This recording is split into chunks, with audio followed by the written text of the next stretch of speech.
When it comes to creating speed, propulsion gets all the love, but keeping drag low, keeping resistance low is just as important if swimmers want to go fast.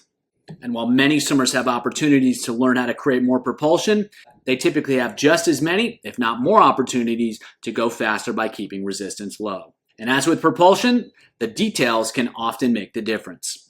Hi everyone, Andrew here, helping you help your swimmers get faster. Optimal head position is a critical aspect of keeping resistance low. If the head's not in the right spot, the rest of the body tends to not be in the right spot either. And so what's absolutely critical is that swimmers figure out where they need to get the head, and they need to keep it there so that the rest of the body can follow through that same path. And unfortunately, because our eyes are in our head, because our brain is in our head, the body tends to follow the head. So if swimmers can get their head position right, a lot of times, a lot of the other aspects of alignment, the other aspects of keeping resistance low tend to fall into place. Now, what is effective head position? That can depend a little bit on the swimmer and how they go about doing things, but what's important is that they find a position that allows them to be effective and to create as little resistance as possible. Let's check out the details in all the strokes. In freestyle, effective head position is typically in the water. More of the head is going to be under the surface of the water, and that's going to allow swimmers to keep the chest down, which keeps the hips up. Especially in the sprints, swimmers tend to look down as well. You can see that here. They're not looking forward very much. They're keeping everything down and in line.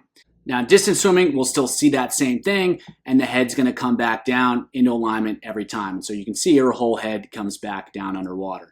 Now, sometimes there are some athletes that will look forwards a little bit more. However, what you will not see is that their head is up and looking forwards. They've still got the chest pressed, and they're just looking forwards, and they're keeping everything in line, and that's different than having the head up in the water.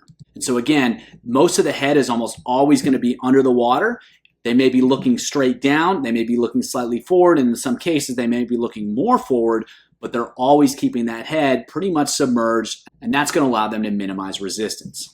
And then from a front-on angle, what we'll see is her head's not moving all over the place. You can see most of that head's under the water, and it's super straight. It's not moving left to right. It's not moving side to side. It's not moving up and down. And so another key aspect of head position in freestyle is that it's stable, especially through the breath.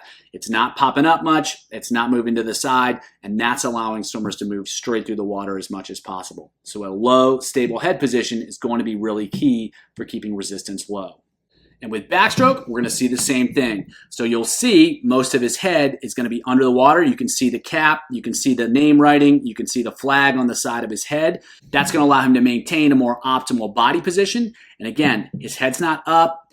Everything's laying into the water. It's not moving up and down very much, and it's pretty stable in terms of where it's at.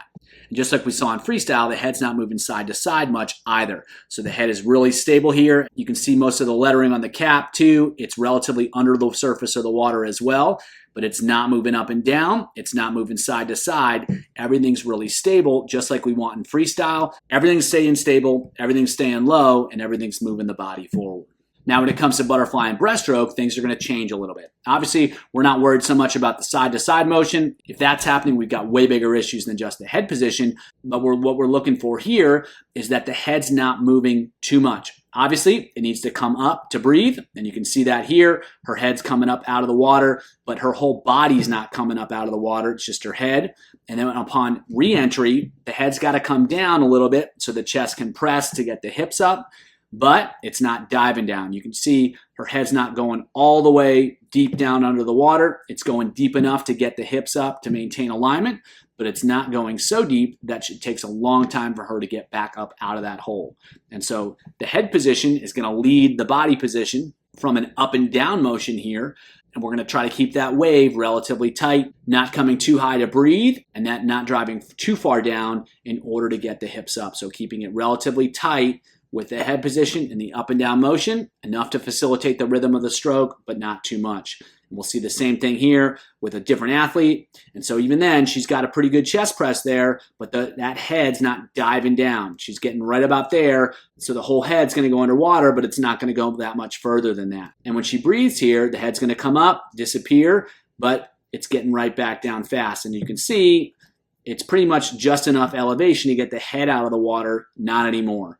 And so keeping that up and down motion, it's got to be there for the breath and for the recovery of the arms and then the reestablishment of alignment. but not any more than necessary. So keeping that wave, that up and down motion of the head pretty tight. And as much as the head goes, that's where the body's going to go. The higher up she breathes, the more the hips are going to go down, the more the shoulders are going to come up.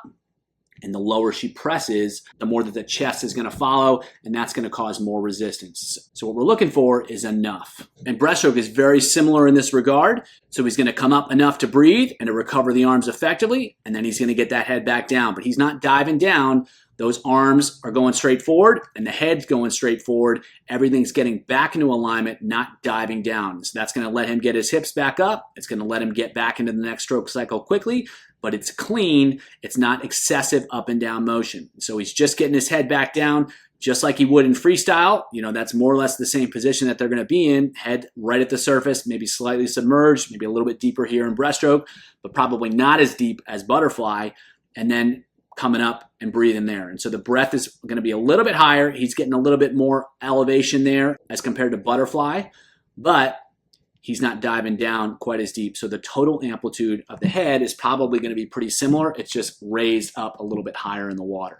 And again, where the head goes, the body follows. So the head comes up here, and that's going to allow him to breathe effectively, to recover the arms effectively, and then the head's going to drop back down here to get the hips back up in line. You can see them pop up right there. So another swimmer here, you can see the head comes up, allows her to breathe and set up the recoveries, and then she's pressing back down, but she's not diving down there at all. Her arms are right up at the surface still, going right forward, and then the head is right up at the surface as well. So she's getting the head back down enough to getting back into alignment there. You can see everything's really straight, everything's really tight. If she were to keep the head up, that's going to make it more difficult for her to get her alignment.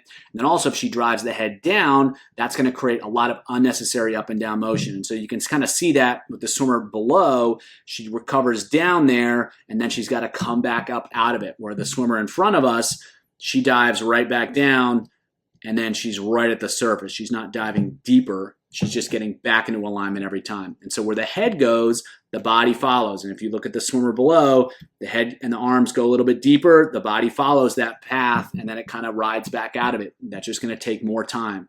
So cleaner with the head positions is going to be more effective if swimmers can get up high enough to breathe and to recover the arms effectively, and then they got to get back down into alignment, but not too far down, because that's going to disrupt alignment. So it's finding that sweet spot with the head right at the surface of the water, and that's going to allow swimmers to keep their resistance as low as possible.